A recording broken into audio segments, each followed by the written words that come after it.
Hello and welcome back to 340 Paddler. What I want to talk about today is hydration systems. How do we drink enough? For example, when you go to Lexington, it might take you 5, 6, 7, even 8 hours to get there. So how are you going to stay hydrated during that period of time? How are you going to carry enough water to do that? Well, if you're in a kayak, it's going to be a lot easier than a surf ski. A canoe's fairly easy, and there's a number of different ways to do it. There are two concerns we need to deal with. How much water are you going to drink?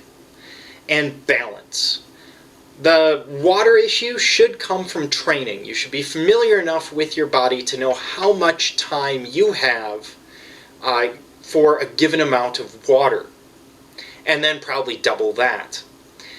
Secondly, we have to deal with balance. Where do you put that water in the boat so that you don't end up unstable? For me, I always put the water as low as possible, on the hull if possible. So in a kayak, you can usually put behind the seat.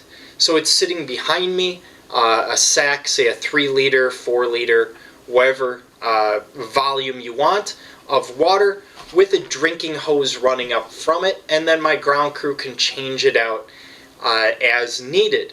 So it's fairly easy. In a surf ski, as I said, not so much. Now I have a Stellar 18S. This is my setup. I have a platypus wide mouth mouthpiece, which is fantastic, and I've got it on a quick connect. The reason for this is if I drop it in the Missouri River, I can swap it out for a clean one as necessary. Or you can carry alcohol wipes and do the same thing. The last thing you need is dysentery during the race. Now I keep the water inside the rear hatch. So I've got a Camelback quick connect running through the hatch, coming out here so it again can disconnect from the hatch if necessary. And under the hatch, I've just got a short hose that runs to a platypus bag. I happen to like the bags. Some people like coolers. If you're in a canoe or something, a cooler's fairly easy. There's ways to do it with a kayak as well. I happen to like the bag because of the flexibility. I keep it low and directly on the hull because that will add to my balance. The more weight you can get lower down in the boat, the more stable it's going to be. So you always have to be worried about 2 a.m., night 2, night 3, night 4. Well, not 2 a.m., night 4, but 2 a.m., night 2, night 3.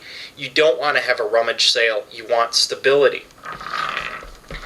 And I also use a neoprene sleeve. This keeps it a little bit cooler. I'm not too concerned about having ice water with me.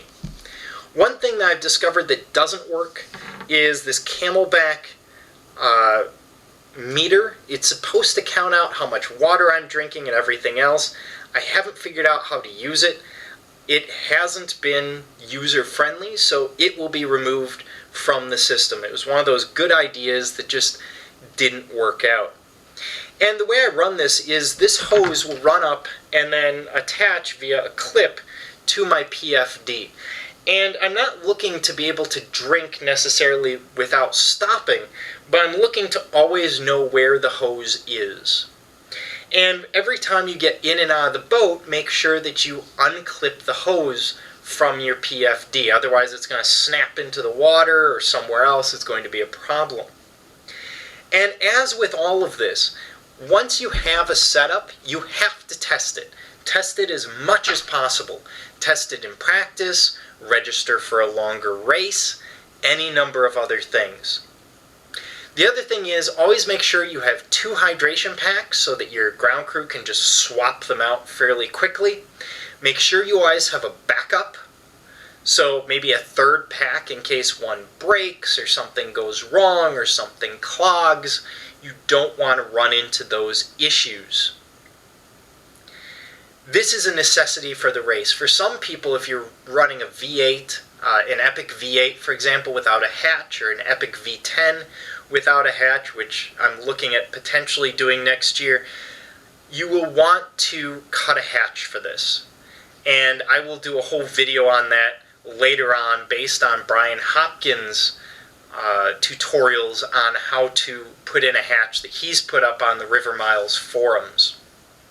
Otherwise, if you have any questions, comments, concerns, quarrels, qualms, quandaries, or curse words, please leave a comment below. Otherwise, this is 340 Paddler, hoping that you keep your paddle wet.